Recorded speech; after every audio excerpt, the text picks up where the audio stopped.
How's it going, you sexy bees? Happy Sunday, and I apologize for not having a Q&A episode released last Sunday, but you all posted some great comments for video ideas and game coverage on that last vlog I did in lieu of a Q&A, so expect to see some of those rolling out here soon. As for the channel, I have a few tentative video ideas that are up in the air to be released later this week, that being best carbines for Light Assault and PlanetSide 2, some basic combat tutorials for Chivalry Medieval Warfare, and possibly some War Thunder. I'm still not entirely sure how I want to do that video since I don't really want to do a let's play type of video, so as those aren't really my playstyle since I prefer to have quality over quantity. Though some videos of mine may contradict that.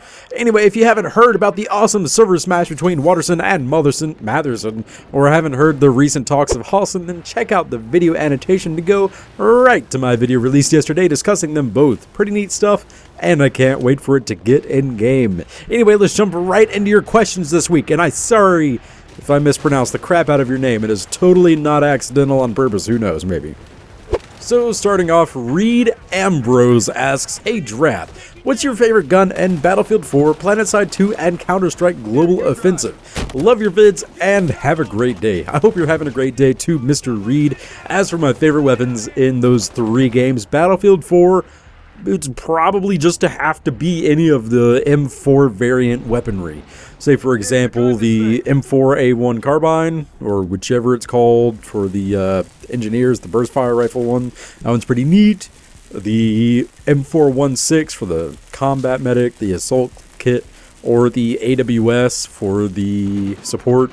Pretty much anything that has that M4 aesthetic. Ever since I played Counter-Strike, the M4A1 in that game was like my favorite weapon. I just love the feel of it, I love the look of it, and it's just awesome in general. So pretty much any M4 type weapon in Battlefield would be my favorite. As for PlanetSide 2, I think my favorite weapon would probably have to be the Saber 13 for the Terran Republic Combat Medic. I just love that 2-round burst mechanic since no other gun in the game has that same mechanic as the Saber 13. It has really awesome medium to long range potential while also looking and sounding pretty awesome. 2-round burst is pretty pimp if you're going for straight dome shots or even just dropping enemies in about 3 bursts.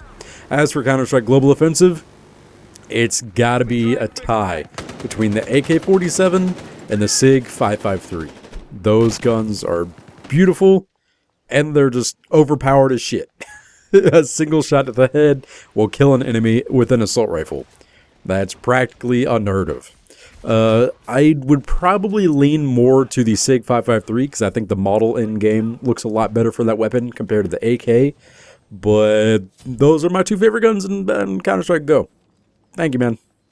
OmniKey asks, what do you want to see implemented in vehicle and armor combat? Variation.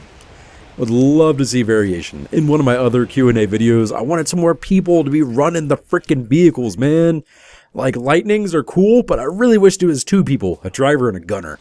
As for, like, heavy armor, I already said the water bottle dude has got to be, like, the most important dude to drive there. But, guys, everybody has to stay hydrated on nanites. But what would I like to see implemented? Would obviously, like I said, more variation. Let's get a Vanguard with the big-ass just railgun on the front.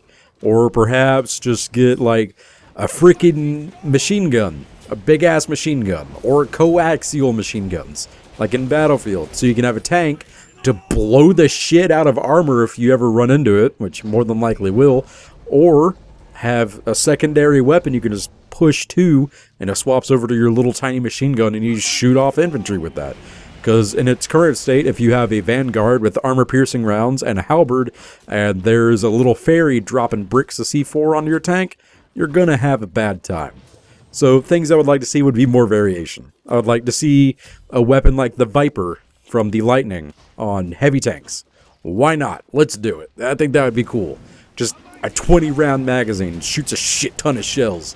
It just blows everything up. It obviously had to be balanced and all that jazz. I think it'd be pretty cool. One thing I'd really like to see, though, would be a railgun for the new conglomerate, so we could have like a sniping tank, like a self-propelled gun from World of Tanks or something, just something that sits back and just destroys the shit out of armor instead of the armor-piercing shells, which is just the same weapon but has better damage and lower blast radius. Yay! It'd be amazing to sit next to a Vanguard and it just goes you just see that freaking Gauss round just fly down range. I don't know. My imagination's getting away from me. But I think it'd be cool if we just get more stuff. Like, we could have a mortar for the Vonru Sovereignty, a freaking 4-barrel grenade launcher for the Prowler. That'd be cool as shit. I don't know. Bulls Rose 11,000 asks, what is the name of the program you use with Starlight to view each other's game and Fireteam Awesome? In actuality, it's not a program. Well, I mean, it kind of is, but it's not a program where I can just see his screen and I record it.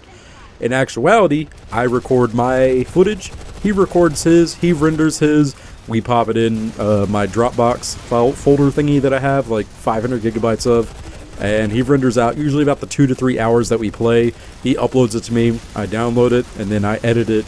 I get it all synchronized up in Sony Vegas, I edit it all out, and try to make it look like it was a real thing. Say for like a heads-up display, and then I have that little crazy-ass transition when I go from my view to his. So I try to look like it's part of the game, but it's not actually a program. But I appreciate you thinking that it was an actual program that we use to just directly link one another. That would be awesome as hell, and that shows that my stuff doesn't look as shitty as I think it does. SM Kirill asks, what do you think about Battlefield Hardline? Are you excited with this new type of Battlefield? Originally when I heard about it, I really don't know. I've played the beta extensively. I think there are some really overpowered things in that game, but overall, it just feels like Battlefield 4 expansion. If you played Bad Company 2, then you know what the Battlefield Vietnam was. It was like a $20, $30 expansion, but it was a complete rework of the game, essentially. You got new maps set in Vietnam instead of like a modern era with Vietnam weaponry, Vietnam vehicles, all that jazz. It was like a redesign of the entire game. And that's what Battlefield Hardline feels like. It's like the same core combat as Battlefield 4, but you're in buildings now, and you're cops versus robbers. And for whatever reason, the police officers are using tanks or trucks fitted with impenetrable glass and walling, which I guess is fine, but has a 40mm freaking grenade launcher on top, and they're using RPGs. I don't know. Battlefield Hardline feels like a $30 expansion title to me. They really need to bring out some cool shit for that game in order for me to be like, oh, okay, well, I guess I'll spend $60 for another game, even though Battlefield 4 came out 8 months ago. I'm excited for it because it's focusing on infantry gameplay, which I love, but the very few vehicles in the game are broken as shit. So there's a far ways away before I'm really excited for another Battlefield game. Personally, I would love another Battlefield 1942 or possibly a remake of Battlefield 2142. Those are possibly my 2 favorite Battlefield games. Or a Bad Company 3. Who knows? But Battlefield Hardline, not really on my my scope right now. Gun Fu Master asks, are semi-automatic rifles buffed yet? They should just ignore nanoweave armor. Well, they're still kind of in a weird state at the moment. They don't ignore nanoweave armor. Well, some semi-automatic sniper rifles do, such as the one that fire 400 damage per shot instead of the 334 or 250. But things like the Warden battle rifle, the AMR-66, and the Eidolon, they all are still heavily affected by nanoweave armor, taking up to 2 more bullets to kill somebody, which is stupid. It's kind of like the same thing in Battlefield 4. I know I'm going to keep referencing Battlefield 4, but Battlefield 4 still has yet to balance their DMRs properly. In Battlefield 3, there were 2 shots in close quarters, 3 shots at long range, which was awesome. You had the very lower rate of fire, but you had that immense bullet damage in order to take somebody out. In PlanetSide 2, semi-automatic sniper rifles, the one with the 10-round magazines, those can take somebody out in 2 to 3 shots. Well, just 3 shots at just about any range. 3 to 4, whichever. But DMRs or the battle rifles and the semi-automatic scout rifles still are pretty much broken in a bad way. I still think they need to be buffed up or just ignore nanoweave armor outright, as you said. So yeah, just kind of pass on them for now.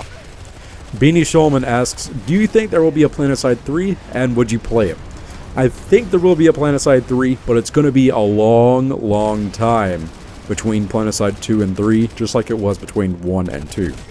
PlanetSide 3, I would foresee be like 10 years from now. They really want PlanetSide 2 to last quite a while. And it will last quite a while too, because once people get better CPUs, the game will run much better for everybody, and it'll be awesome. But they're still trying to produce content, keep the game out and vitalized, because they want to keep making money off of it, and if they just drop everything and make a sequel, then they wouldn't really be making money. So yeah, PlanetSide 3 will be a long ways away, probably when PlanetSide 2 gets merged down to just one server like PlanetSide 1 did. And would I play it? Hell yeah, I would. I've already put enough hours into PlanetSide 2. If they put out a third one, which is even more freaking badass and awesome as hell, then yes, I will play the shit out of it. Lord Matt 48 asks, what do you think about linking in exclusive implant unlocks with the upcoming directive system? That's a good idea. I haven't really delved into the directive system itself. I assume it's going to be player-made quests. I could be completely wrong. Tell me in the comments, you guys usually do.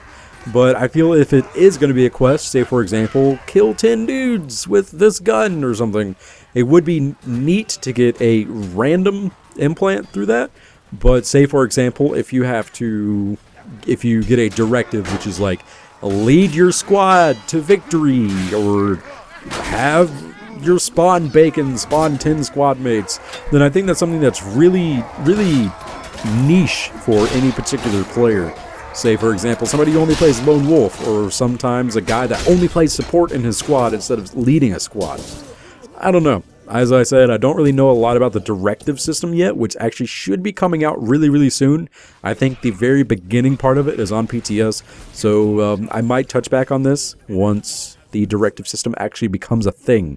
But I don't really think exclusive implant unlocks should be through the directives. I think it should be random, but it should also be a hint of being something random. Say for example, if you have to kill 1,000 dudes, then you'd get a tier 3 implant of whatever, instead of just flip a coin and hope you get something worth a shit, which is kind of what crafting is right now. The Cookie Pilots asks, what if the Maxes took a more Titanfall-ish path where they just hold one huge LMG that can maybe do some damage to vehicles? That would be pretty awesome. I would love it if Maxes in this game were more mobile while also being bigger and clunkier, if that makes any sense. In Titanfall, Titans move pretty damn fast, but only if they're using their dodge and sprint. Which, if they're sprinting, they can't use their weapons. If they're dodging, it's on a short cooldown. But I think Maxes would be awesome if they became more like the Titans, but less at the Titans in the same regard. The one gripe I have with the Max is the sheer firepower they have. I really wish they were just walking tanks, like just bullet sponges, where they could just get the shit shot out of them. But they could still deal some damage in order to combat enemies, but not just completely obliterate people outright. I'm sure the thing people love is just turning a corner and there's just a Max sitting there with dual scatter cannons. And you're dead before you even read his name or see that it's a Max. So if they did have just one huge LMG, that would be really cool, because new conglomerate Maxes wouldn't suck ass at anything past 15 meters anymore. But it also would be neat that they could just plink away at vehicles instead of going, okay, well, I have to designate one arm for anti-infantry and one arm for anti-vehicle, so I suck at both. It would be kind of one or the other. That would also open up a lot more variety, so we could have a heavy LMG that would deal more damage to vehicles and lighter damage to players, and vice versa. Then we'd have one LMG that's just square in the middle. I don't know. It would be really neat. It would also be neat if they were bigger and weren't able to be maneuverable so much in buildings. So, like, you can't just have a max crash, which is what all the server smash was yesterday, or the day before. It's just maxes after maxes after maxes, because that's what wins the game. Yeah, I just think maxes need to be looked at. Seriously. Would be neat. There you have it, you sexy beast. Hopefully this week's Q&A made up for last week's, as it ran a bit longer than normal. As per usual, if you have a question you're really wanting to ask me, go ahead and post it in the comment section below. I'll pick a handful to answer next week's Subscriber Sunday Q&A. Thank you all so very much for watching, and I hope you have an awesome start to your week.